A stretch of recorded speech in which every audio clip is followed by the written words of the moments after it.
Praise the lord. ಪ್ರೀತಿಯ big J T V ವೀಕ್ಷಕರೇ, ಇವತ್ತು ನಾವು ಬಹಳ ಒಂದು ಮುಖ್ಯವಾದ ಸತ್ಯವೇದದ ಧ್ಯಾನದೊಂದಿಗೆ ನಮ್ಮ ಯೇಸು ಕ್ರಿಸ್ತನು ಕೊನೆಯದಾಗಿ ಆತನು ನಮಗೆಲ್ರಿಗೂ ಕೊಟ್ಟಂಥ ಆಜ್ಞೆ, ನೀವು ಎಲ್ಲ ಕಡೆ ಹೋಗಿ ಎಲ್ಲರನ್ನ ನನ್ನ ಶಿಷ್ಯರನ್ನಾಗಿ ಮಾಡಿರಿ. ಶಿಷ್ಯತ್ವ ಬಹಳ ಮುಖ್ಯ. ನಾನು ಸಹ ಯೇಸುವಿನ ಶಿಷ್ಯ, ನಾವೆಲ್ಲರೂ ಯೇಸುವಿನ ಶಿಷ್ಯರಾಗಿದ್ದೀವಿ. ಇವತ್ತು ನಮ್ಮೊಂದಿಗಿದ್ದಾರೆ ಮಿಡ್ ನೈಟ್ ಕ್ರೈ, ಮಧ್ಯರಾತ್ರಿಯ ಕೂಗು, ದೇವರಾತ್ಮನಿಂದ ಹೊಂದಿಕೊಂಡ ಪ್ರಕಟಣೆಯನ್ನು ದೇವರಾತ್ಮನ ಸಹಾಯದೊಂದಿಗೆ ಈ ದಿನಮಾನಗಳಲ್ಲಿ ಹಂಚಿಕೊಳ್ಳುತ್ತಾ ಸಭೆಯನ್ನು ಅಂತ್ಯಕಾಲದ ಉಜ್ಜೀವನಕ್ಕೋಸ್ಕರ ಸಿದ್ಧಗೊಳಿಸುತ್ತಿರುವಂಥ ಅಭಿಷಕ್ತ ಸೇವಕರು pastor Wilson Fernandes, mid night CRY ministries Mumbai ಅವರು ನಮ್ಮೊಂದಿಗಿದ್ದಾರೆ. ಇವತ್ತು ಯಾವ 5 ಕಾರ್ಯಗಳು ನಮ್ಮನ್ನು ಯೇಸುವಿನ ಶಿಷ್ಯರನ್ನಾಗಿ ಮಾಡ್ತದೆ, ಯಾವ 5 ಸಂಗತಿಗಳು ನಾವು ಅನುಸರಿಸೋದ್ರ ಮೂಲಕ ಯೇಸುವಿನ ಶಿಷ್ಯರಾಗ್ತೀವಿ ಎಂಬುದನ್ನು ಹಂಚಿಕೊಳ್ಳೋದಕ್ಕೆ ನಮ್ಮೊಂದಿಗಿದ್ದಾರೆ. ಬಿಗ್ ಜೆ ಟಿ ವಿಯ ಪರವಾಗಿ ಪಾಸ್ಟರ್ ವಿಲ್ಸನ್ ಫರ್ನಾಂಡಿಸ್ ರವ್ರನ್ನ ನಾನು ಇಂದಿನ ವಿಶೇಷವಾದ ಈ ವಾಕ್ಯದ ಧ್ಯಾನಕ್ಕಾಗಿ ಸ್ವಾಗತಿಸ್ತಾ ಇದ್ದೇನೆ. Welcome everyone. मैं सभी लोगों को वेलकम करना चाहता हूँ बिग जे टीवी पे. आज ये मुझे मौका मिला आप लोगों के सामने परमेश्वर के वचनों को लाने के लिए. ಬಿಗ್ ಜೆ ಟಿ ವಿಯ ಎಲ್ಲ ವೀಕ್ಷಕರನ್ನು ನಾನು ಇವತ್ತು ದೇವರ ವಾಕ್ಯವನ್ನು ಹೊತ್ತುಕೊಂಡು ಬರಲು ದೇವರು ಕೊಟ್ಟಂಥ ಅವಕಾಶಕ್ಕಾಗಿ ಕೃತಜ್ಞತೆಯನ್ನು ಸಲ್ಲಿಸ್ತಾ ಇದ್ದೇನೆ. आज बहुत सारे लोग प्रभु के शिष्य बनना चाहते हैं, ಇವತ್ತು ಅನೇಕರು ಯೇಸುವಿನ ಶಿಷ್ಯರಾಗಬೇಕೆಂಬುದಾಗಿ ಬಯಸ್ತಾರೆ. लेकिन बहुत सारे लोग शिष्य नहीं बन पाते हैं. ಆದರೆ ಹೆಚ್ಚಿನವರು ಶಿಷ್ಯರಾಗುವುದಕ್ಕೆ ಆಗ್ತಾ ಇಲ್ಲ, उसके फॉलोअर ही बन पाते हैं. ಆದರೆ ಹಿಂಬಾಲಕರಾಗ್ತಿದ್ದಾರೆ. शिष्यों में और फॉलोअर में फर्क है. ಶಿಷ್ಯರಲ್ಲಿ ಹಾಗೂ ಹಿಂಬಾಲಕರಲ್ಲಿ ವ್ಯತ್ಯಾಸವಿದೆ. इसके लिए हमको प्रभु ने शिष्य बुलाने और शिष्य बनने के लिए बुलाया है. ಅದಕ್ಕಾಗಿ ಯೇಸು ಕ್ರಿಸ್ತನು ನಮ್ಮನ್ನ ಶಿಷ್ಯರಾಗಿ ಜೀವಿಸುವುದಕ್ಕೋಸ್ಕರ ಕರೆದಿದ್ದಾನೆ. और जितने हम उसके शिष्य बने, जब हम शिष्य बनते हैं, ಯಾವಾಗ ನಾವು ಯೇಸುವಿನ ಶಿಷ್ಯರಾಗ್ತೇವೋ तभी अपने जीवनों में महान कार्य होने को शुरुआत होता है. ಆಗ ನಮ್ಮ ಜೀವಿತದಲ್ಲಿ ದೊಡ್ಡ ಕಾರ್ಯಗಳು ಆರಂಭವಾಗ್ತದೆ. हम 5 चीजों के ऊपर हम शिष्य बनने के बाइबल के अंदर है, हम उसको देखेंगे. ಸತ್ಯವೇದದಲ್ಲಿ 5 ಕಾರ್ಯಗಳು ನಾವು ಶಿಷ್ಯರಾಗೋದಕ್ಕೆ ನಮ್ಮನ್ನು ಬಲಪಡಿಸುವಂಥ ಸಂಗತಿಗಳನ್ನು ನಮಗೆ ಉತ್ತೇಜಿಸ್ತವೆ. ಅವನ್ನ ಇವತ್ತು ನೋಡಿಕೊಳ್ಳೋಣ. और बाइबल में ये भी लिखा है यूहन्ना अध्याय 6 वचन 66 में कि प्रभु के शिष्य लोग पीछे मुड़ गए. ಯೋಹಾನ 6:66ರಲ್ಲಿ ವಾಕ್ಯವು ಈ ರೀತಿಯಾಗಿ ಹೇಳ್ತದೆ, ಯೇಸುವಿನ ಶಿಷ್ಯರು ಹಿಂತಿರುಗಿದ್ರು ಎಂಬುದಾಗಿ. ये 666 का मतलब 666. ಈ 6:66 ಯೋಹಾನ ಒಂದು ಅರ್ಥದಲ್ಲಿ ಇದು 666. वो जो लोग प्रभु से मुड़ते हैं वो उसको परमेश्वर ऑलरेडी इनकार कर देते. ಯಾರು ಯೇಸುವನ್ನ ಬಿಟ್ಟು ಹಿಂತಿರುಗುತ್ತಾರೋ ಅವರನ್ನ ದೇವರು ಕೈ ಬಿಡ್ತಾನೆ. वो लोग जब मुड़ गए, मतलब किस कारण के लिए मुड़ गए वो? ಈಗ ಈ ಹಿಂತಿರುಗಿದವರು, ಯೇಸುವಿನಿಂದ ನಂಬಿಕೆಯಿಂದ ಹಿಂಜಾರಿದವರು ಯಾಕಾಗಿ ಹಿಂಜಾರ್ತಾರೆ? क्योंकि उन लोगों को परमेश्वर की जो शिक्षा थी वो कठिन लगने लगी. ಯಾಕಂದ್ರೆ ಈ ಯೇಸುವಿನ ಬೋಧನೆ ಅವರಿಗೆ ಕಠಿಣವಾಗುವುದಕ್ಕೆ ಆರಂಭವಾಯಿತು. क्योंकि परमेश्वर का जो वचन है उसके मार्ग पर चलना हमको बहुत कठिनाई होती है. ಈ ಯೇಸುವಿನ ಬೋಧನೆ, ಪರಮಾತ್ಮನ ಈ ಬೋಧನೆಗಳು ಆತನ ಮಾರ್ಗದಲ್ಲಿ ನಡೆಯೋದಕ್ಕೆ ಕಠಿಣವಾಗ್ತದೆ. इसके लिए परमेश्वर कहता है, ಅದಕ್ಕಾಗಿ ದೇವರು ಹೇಳ್ತಾನೆ, मेरा जो रास्ता है छोटा है, ನನ್ನ ರಸ್ತೆ ಅದು ಸಣ್ಣದು, ಇಕ್ಕಟ್ಟಾದದ್ದು, लेकिन वो सत्य और मार्ग और जीवन है. ಇದು ಸತ್ಯ, ಇದು ಮಾರ್ಗವಾಗಿದೆ, ಇದು ಜೀವವಾಗಿದೆ. परमेश्वर हमें सभी जन को उसके शिष्य बनने के लिए बुलाता है. ದೇವರು ನಮ್ಮೆಲ್ಲರನ್ನ ಶಿಷ್ಯರಾಗುವುದಕ್ಕಾಗಿ ಕರೆದಿದ್ದಾನೆ. पहली चीज हम शिष्य के बारे में देखेंगे. ಶಿಷ್ಯರಾಗುವುದಕ್ಕೆ ನಮ್ಮನ್ನು ಪ್ರೋತ್ಸಾಹಿಸುವ ಮೊದಲನೇ ಸಂಗತಿಯನ್ನ ನೋಡಿಕೊಳ್ಳೋಣ. यूहन्ना अध्याय 15 वचन 8 के बारे में. ಯೋಹಾನನ ಬರೆದ ಸುವಾರ್ತೆ 15ನೇ ಅಧ್ಯಾಯ 8ನೇ ವಾಕ್ಯ. ಅದು ನಿಮಗೆ ದೊರೆಯುವುದು, ನೀವು ಬಹಳ ಫಲ ಕೊಡುವುದರಿಂದಲೇ ನನ್ನ ತಂದೆಗೆ ಮಹಿಮೆ ಉಂಟಾಗುವುದು ಮತ್ತು ನನ್ನ ಶಿಷ್ಯರಾಗುವಿರಿ. हालेलुया. हमको यहाँ पर देखने को मिलता है पास्टर कि जो लोग यहाँ पर फल नहीं लाते हैं वो प्रभु के कभी शिष्य नहीं बन पाते हैं. ಇಲ್ಲಿ ವಾಕ್ಯದಲ್ಲಿ ನಾವು ನೋಡ್ತಿದ್ದೀವಿ, ಯಾರು ಫಲವನ್ನು ಕೊಡುವುದಿಲ್ಲವೋ ಅವರು ಪ್ರಭುವಿನ ಶಿಷ್ಯರಾಗುವುದಕ್ಕೆ ಸಾಧ್ಯವಿಲ್ಲ. हमें फल लाना बहुत जरूरी है. ಹಾಗಾಗಿ ನಾವು ಫಲವನ್ನು ನೀಡುವುದು ಬಹಳ ಅವಶ್ಯಕ. अगर हम अपने जीवन के अंदर फल नहीं है, ನಮ್ಮ ಜೀವಿತದಲ್ಲಿ ಫಲವಿಲ್ಲದಿದ್ರೆ तो हम प्रभु के कभी शिष्य नहीं बन पाएंगे. ನಾವು ದೇವರ ಶಿಷ್ಯರಾಗುವುದಕ್ಕೆ ಸಾಧ್ಯವಿಲ್ಲ. लेकिन फल क्या है? ಈಗ ಫಲ ಅಂದ್ರೆ ಏನು? हम झाड़ को देखते हैं, ನಾವೊಂದು ಗಿಡವನ್ನ ನೋಡುವಾಗ झाड़ के अंदर से फल बाहर आता है. ಗಿಡದ ಒಳಗಿಂದ ಹಣ್ಣು ಹೊರಗೆ ಬರ್ತದೆ. उसी तरह से हमारा जीवन के अंदर से बाहर फल आना चाहिए. ಹಾಗೆ ನಮ್ಮ ಜೀವಿತದಲ್ಲೂ ಸಹ ನಮ್ಮ ಜೀವಿತದ ಒಳಗಿನಿಂದ ಫಲ ಬರಬೇಕು. परमेश्वर ने हमको वरदान और फल दिए हैं. ದೇವರು ನಮಗೆ ವರಗಳನ್ನ ಹಾಗೂ ಫಲಗಳನ್ನ ಕೊಟ್ಟಿದ್ದಾನೆ. वरदान हम बाहर से अंदर जाते हैं, ಈ ವರದಾನಗಳು ಹೊರಗಿನಿಂದ ಒಳಗ್ ಬರ್ತದೆ, लेकिन जो फल है वो अंदर से बाहर आते हैं. ಆದ್ರೆ ಫಲಗಳು ಒಳಗಿನಿಂದ ಹೊರಗೆ ಬರ್ತದೆ. और जो झाड़ जो रहता है वो फल उसको झुकाता है. ಈಗ ಈ ಗಿಡವನ್ನ ಆ ಹಣ್ಣುಗಳು ಅದನ್ನು ಹಿಡಿದಿಡ್ಕೊಳ್ತದೆ. जब हम केले के झाड़ को देखते हैं, ಒಂದು ನೋಡ್ರಿ, ಹಣ್ಣಿನ ಮರವನ್ನ ನೋಡುವಾಗ वो केले के झाड़ को कौन झुकाता है? ಈ ಬಾಳೆಹಣ್ಣಿನ ಮರವನ್ನ ಯಾವುದು ಬಗ್ಗಿಸ್ತದೆ? वो फल उसको झुकाता है. ಈ ಬಾಳೆ ಹಣ್ಣು ಬಾಳೆ ಮರವನ್ನ ಬಗ್ಗಿಸ್ತದೆ. इसी तरह से हमें फल हमको झुकाएगा. ಹಾಗೆಯೇ ನಮ್ಮ ಜೀವಿತದಲ್ಲಿರುವ ಫಲಗಳು ನಮ್ಮನ್ನ ಬಗ್ಗಿಸ್ತದೆ, ದೀನರನ್ನಾಗಿ ಮಾಡ್ತದೆ. और जब हम लोग के बाहर फल आएंगे ಯಾವಾಗ ನಮ್ಮ ಫಲಗಳು ಹೊರಗೆ ಬರ್ತವೋ तो हम दूसरों को जीत पाएंगे. ಆಗ ನಾವು ಇತರರನ್ನ ಗೆದ್ಕೊಳ್ಬಹುದು. यीशु ने अपना नम्रता वहां पर दिखाई है. ಯೇಸು ತನ್ನ ನಮ್ರತೆಯನ್ನು ಅಲ್ಲಿ ತೋರಿಸಿದ್ದಾನೆ. इसके लिए लोगों को उसने जीत लिया. ಆ ರೀತಿಯಾಗಿ ಯೇಸು ಜೀವಿಸಿದ್ದರಿಂದ ಲೋಕದವರನ್ನು ಅವನು ಜಯಿಸಿದ. और नम्रता से हम हमेशा फल को जीतेंगे. ಹಾಗಾಗಿ ನಮ್ರತೆಯ ಜೀವಿತದಿಂದ ನಾವು ಯಾವಾಗಲೂ ಎಲ್ಲವನ್ನ ಜಯಿಸಬಹುದು.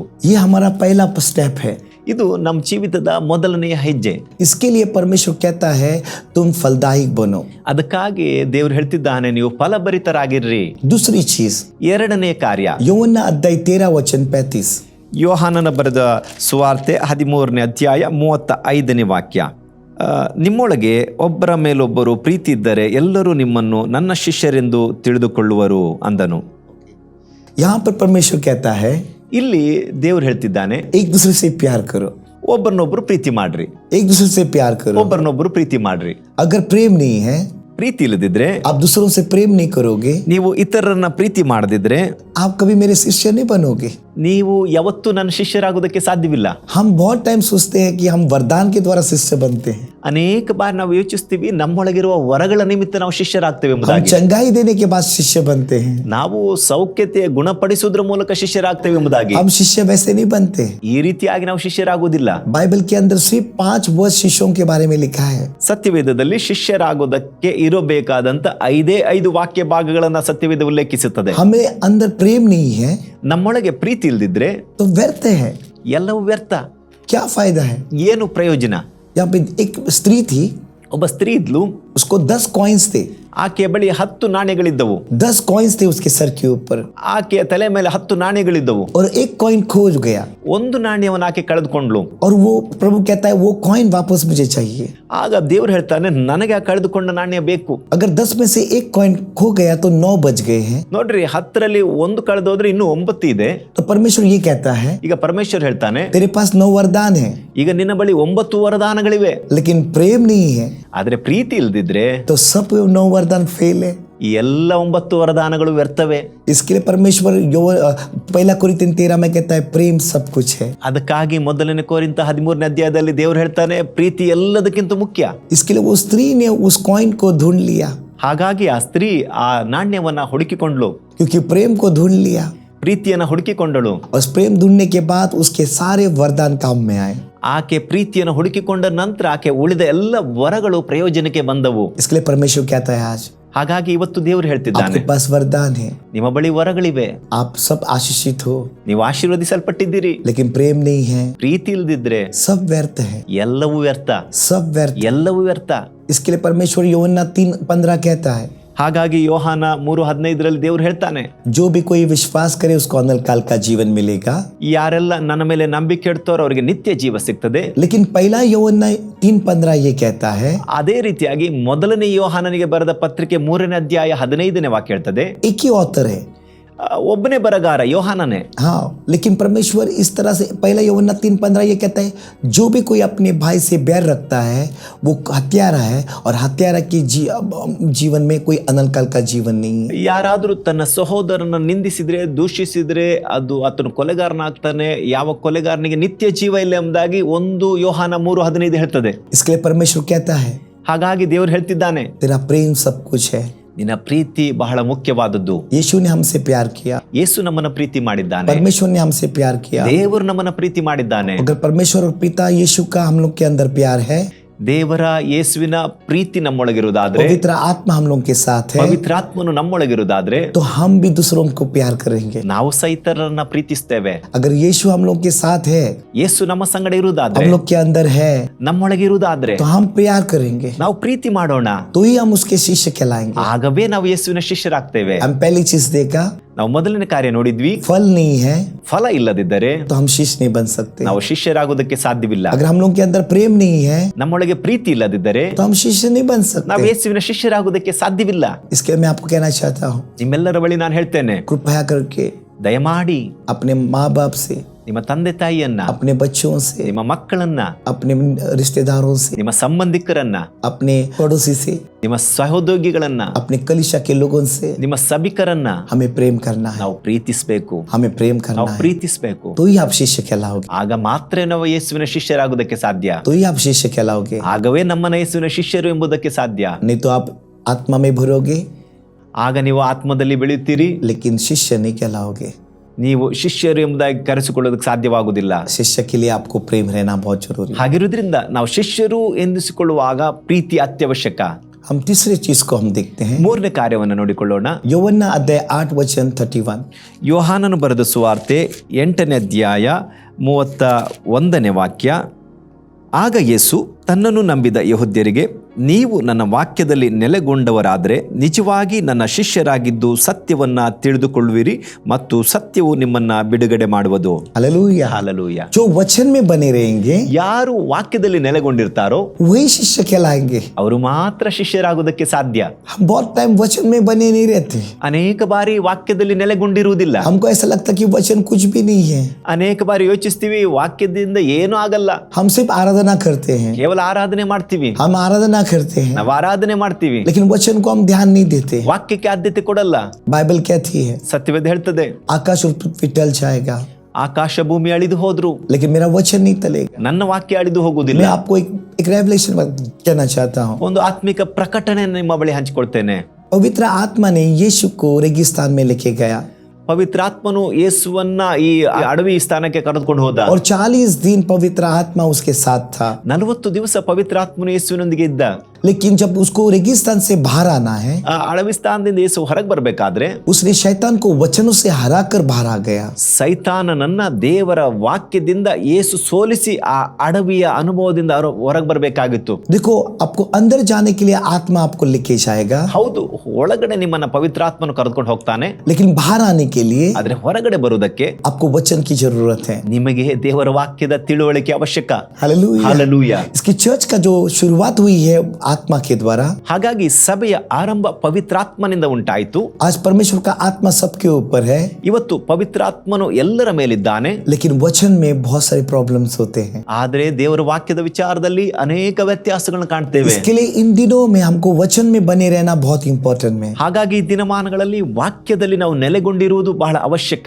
इसके लिए परमेश्वर कहता है, ಹಾಗಾಗಿ ತಂದೆಯಾದ ದೇವರು ಹೇಳ್ತಾನೆ, तुम मुझ में बने रहोगे ನೀವು ನನ್ನಲ್ಲಿ ನೆಲೆಗೊಂಡಿದ್ದರೆ और मैं तुझ में, ನಾನು ನಿಮ್ಮಲ್ಲಿ तुम फल ನೆಲೆಗೊಂಡಿರುವುದಾದ್ರೆ दोगे। ಆಗ ನೀವು ಫಲ ಕೊಡ್ತೀರಿ. अगर आपको फल चाहिए, ನಿಮಗೆ ಫಲ ಬೇಕಿರುವುದಾದ್ರೆ आपको प्रेम करना चाहिए, ನಿಮಗೆ ಪ್ರೀತಿ ಮಾಡಬೇಕು. तो आपके पास वचन होने चाहिए, ನೀವು ಅದನ್ನ ಮಾಡಬೇಕಾದ್ರೆ ನಿಮ್ಮೊಳಗೆ ವಾಕ್ಯವಿರಬೇಕು. और वचन आपको उसके शिष्य बनाएगा।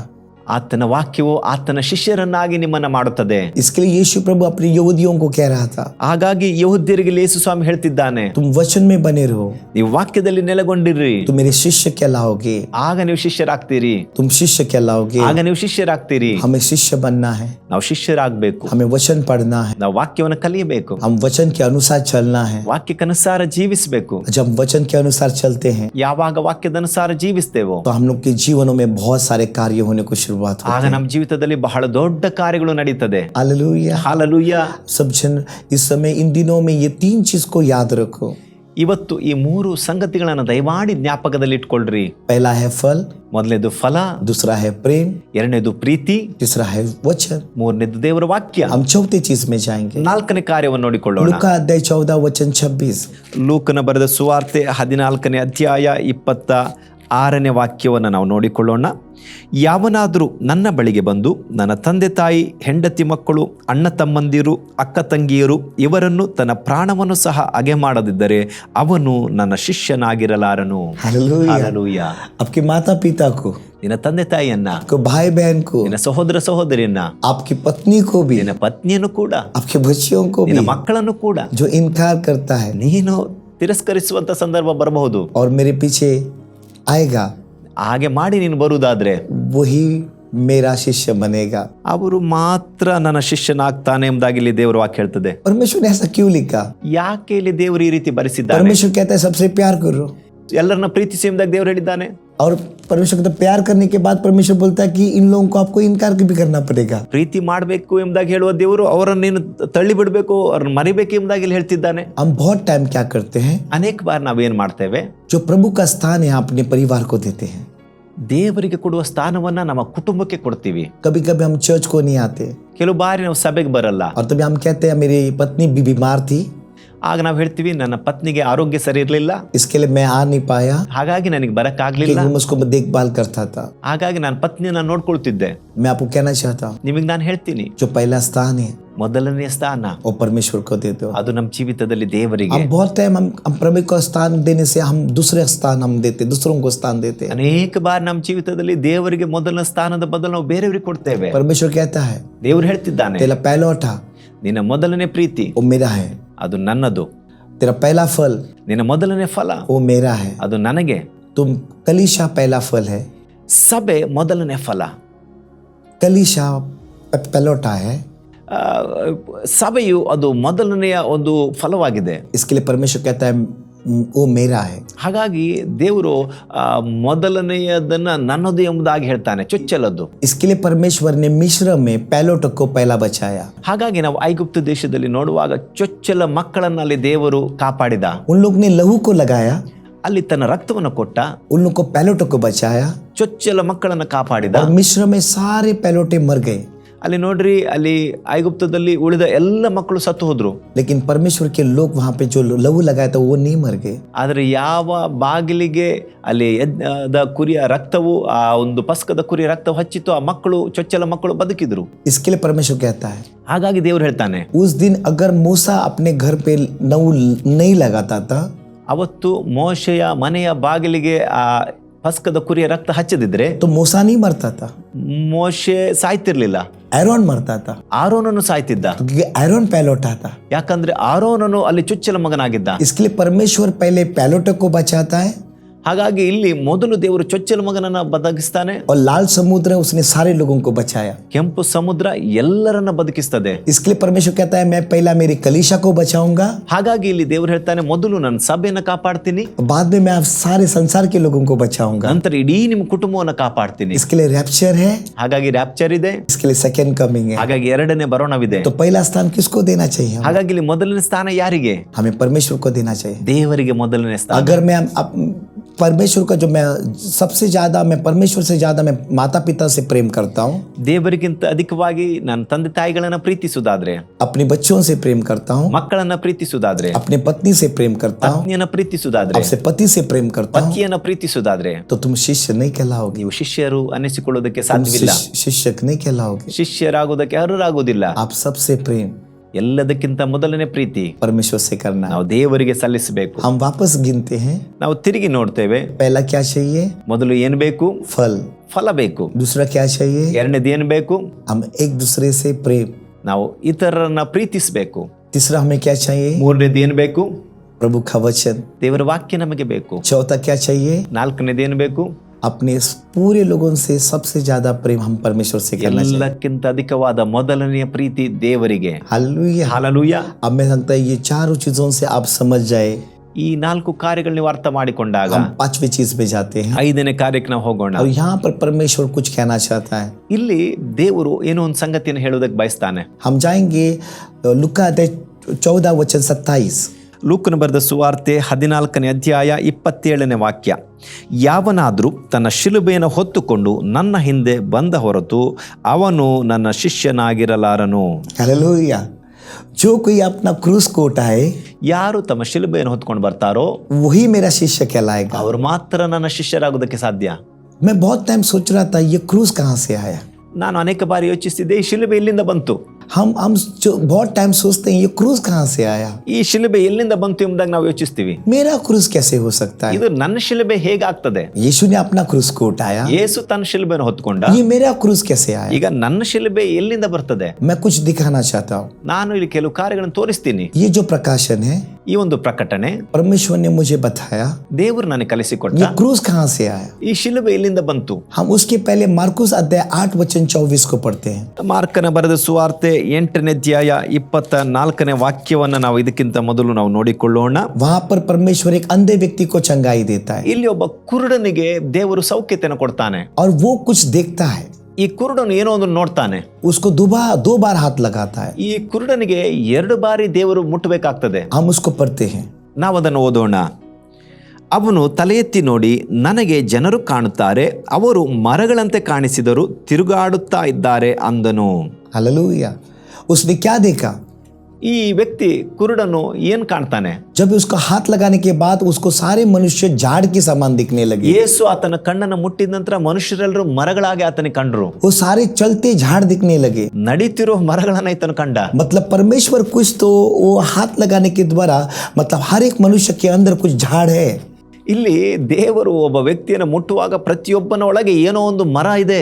और इसके लिए परमेश्वर ने उत्पत्ति में मुझे लेके गया। ಹಾಗಾಗಿ ದೇವರು ನನ್ನ ಆದಿಕಾಂಡಕ್ಕೆ ಕರೆದುಕೊಂಡು ಹೋದ. और वहां पे परमेश्वर ने कहा वहां पे बगीचा के अंदर बीच में 2 झाड़ थे। ಅಲ್ಲಿ 2 ಗಿಡಗಳಿದ್ದವು. एक जीवन का वृक्ष ನಾವಲ್ಲಿ ಏದೆನ್ ತೋಟದಲ್ಲಿ ಒಂದು ಜೀವಫಲ.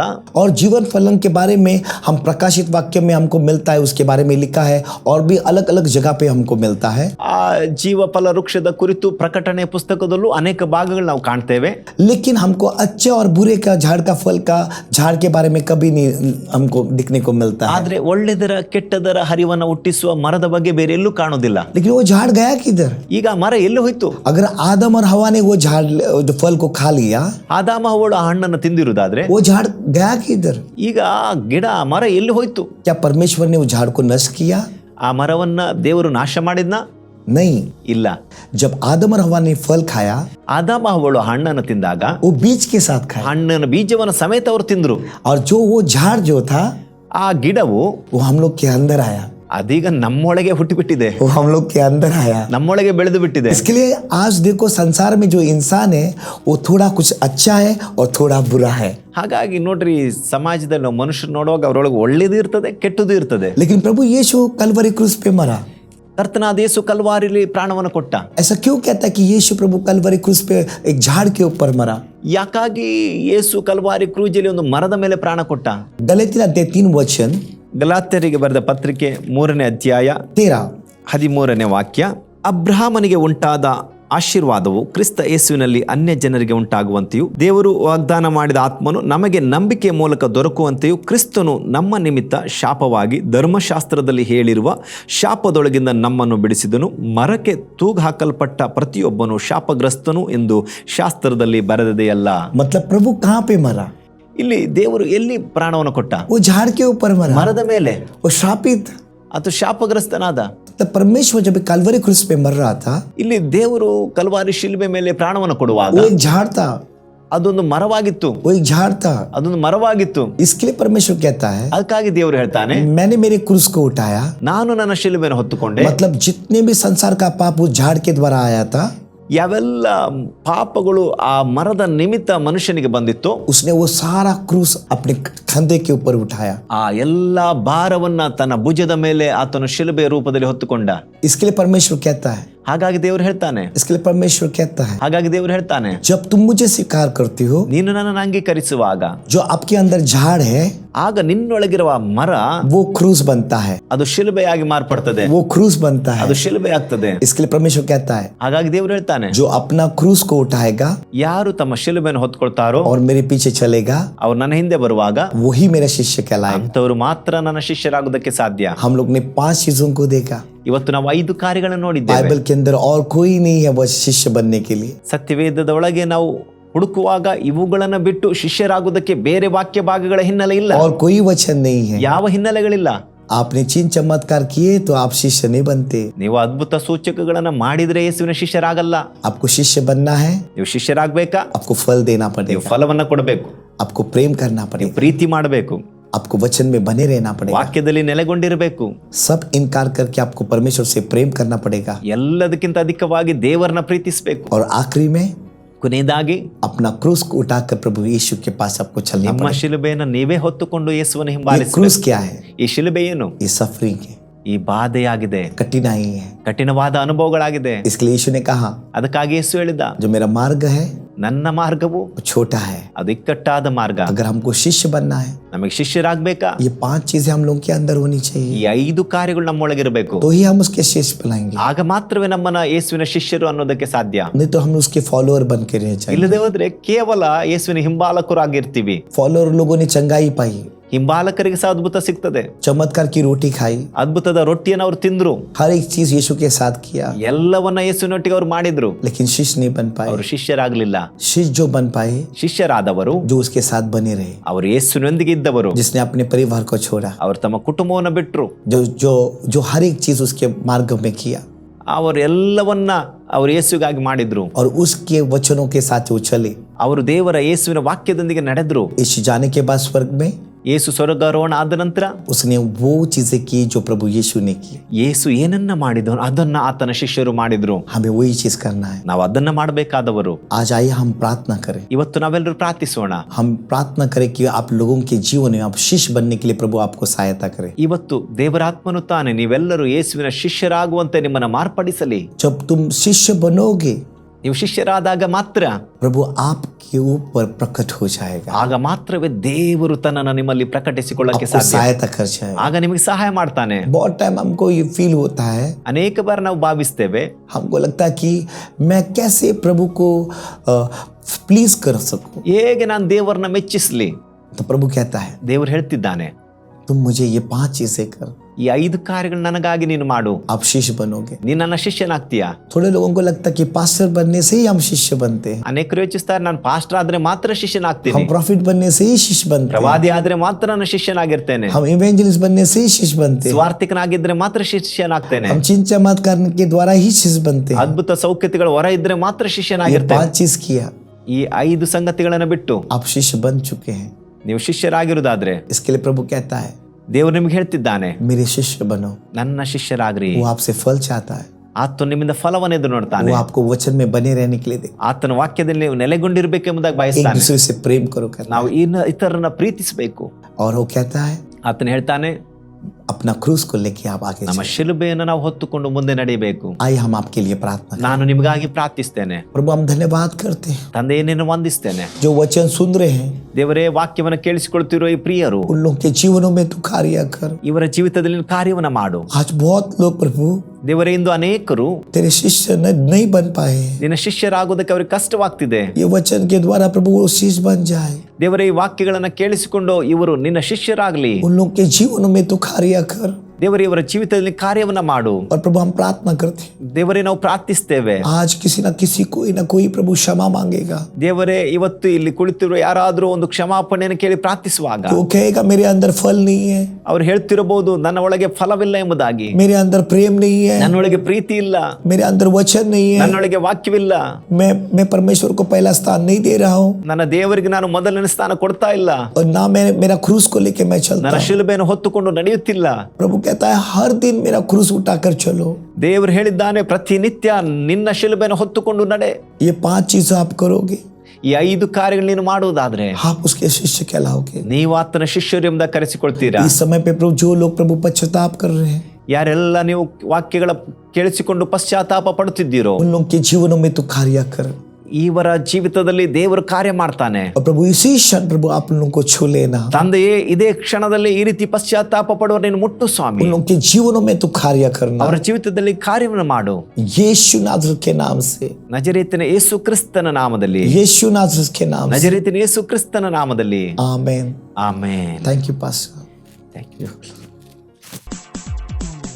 ಸುವಾರ್ತೆ ತಲುಪದ ಊರು ಇರಲೇಬಾ